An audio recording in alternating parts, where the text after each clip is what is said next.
Bonjour à vous. Alors aujourd'hui dans cette vidéo, nous irons voir Clémence Guettet qui nous fait une révélation surprenante. Ça va faire plaisir aux victimes. Ensuite, il y aura Sébastien Delogu qui retourne sa veste chez Bourdin. Et pour finir, nous verrons Antoine Léman qui se fait détruire par un journaliste. Les voyous de l'Assemblée n'ont peur de rien. Ça fait bim bam boum, ça fait pchit et ça fait boum. Alors bienvenue chez LFI et c'est dans l'actualité du jour.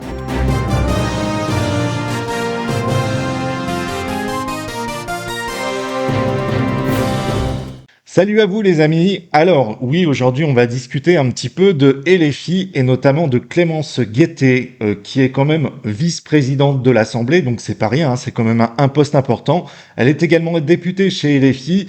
Alors elle a été invitée dans une émission et ce qu'elle va nous sortir c'est une énormité, mais c'est pas grave. Depuis qu'on connaît la France Insoumise, de toute façon, on ne s'attend plus à grand-chose, mais entre mensonges et malhonnêteté intellectuelle, je vous invite à regarder cette vidéo. Allez, c'est parti.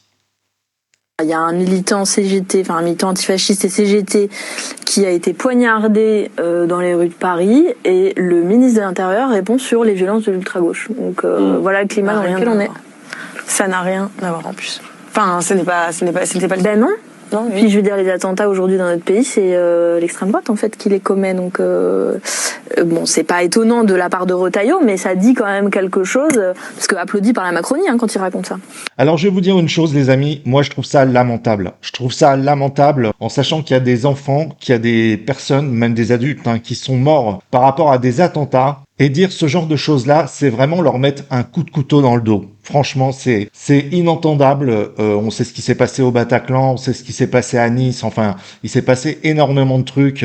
Et dire ce genre de choses, c'est vraiment cracher à la figure des victimes. Mais ça vous étonne? Moi pas. Quand on sait que ces électeurs dansent sur les morts, bah ça en dit long sur le parti. Ce qui est marrant, c'est qu'on fait tout un ramdam concernant le mariage qui n'a pas eu lieu avec le QTF algérien et puis donc le maire de Béziers qui se fait incendier par la justice avec une amende de 75 000 € et 5 ans de prison. Et là, ça passe crème. De toute façon, on sait de quel côté est la justice alors qu'elle devrait être impartiale. Mais bon, c'est toujours pareil. Allez, autre actualité. Allez, maintenant on se trouve chez Jean-Jacques Bourdin qui interviewe Sébastien Delogu. On continue donc dans la mauvaise foi, la malhonnêteté intellectuelle et surtout le mensonge. Je vous propose qu'on écoute.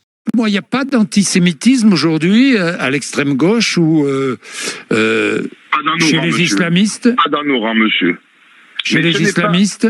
Mais écoutez, il peut y en avoir aujourd'hui, mais je vous le dis de façon très claire, quand il y a eu tous ces problèmes-là d'antisémitisme, il y a des années dans l'histoire, l'islamisme n'existait pas. On est bien d'accord. Donc aujourd'hui, qu'on voit des problèmes, qu'on voit des personnes qui se font agresser parce qu'ils sont juifs, on se trouvera toujours à leur côté et ils auront toujours notre soutien. Ça, c'est clair et net. Nous, on le remet pas en question, ça. Pourquoi nous mettre ça à nous? On est toujours avec eux.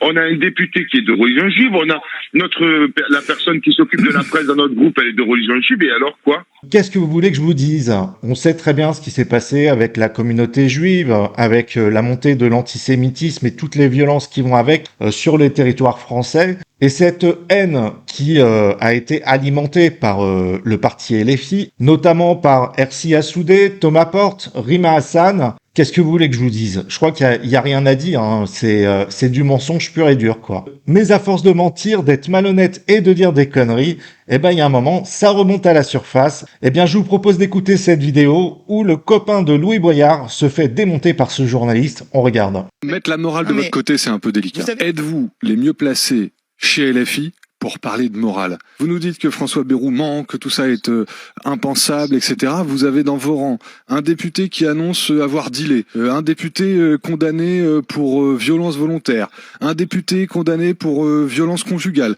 un député qui a été surpris en train d'acheter de la drogue de synthèse à un jeune mineur, un député qui menace d'autres parlementaires au sein de l'hémicycle. Êtes-vous vraiment, chez LFI, les mieux placés pour nous dire c'est une question de morale? Vous m'auriez dit c'est important et nous allons déposer un projet de loi, etc. J'aurais peut-être pu croire à votre bonne foi. Mais là, pour l'instant, ça me semble très politicien et très éloigné de la morale. Et oui, monsieur Léaumont, on se fait atomiser. Mais je me demande avec le tableau noir qu'ils ont, mais c'est un tableau, mais plus que noir, comment font ces gens-là pour se regarder dans une glace? Car les filles, c'est un parti de voyous, c'est de la corruption, c'est de l'anti-France. Et je me rappelle d'une chanson d'MC Solar qui disait « Qui sème le vent récolte le tempo ». Sur ce, je vous dis à très bientôt les amis. Ciao.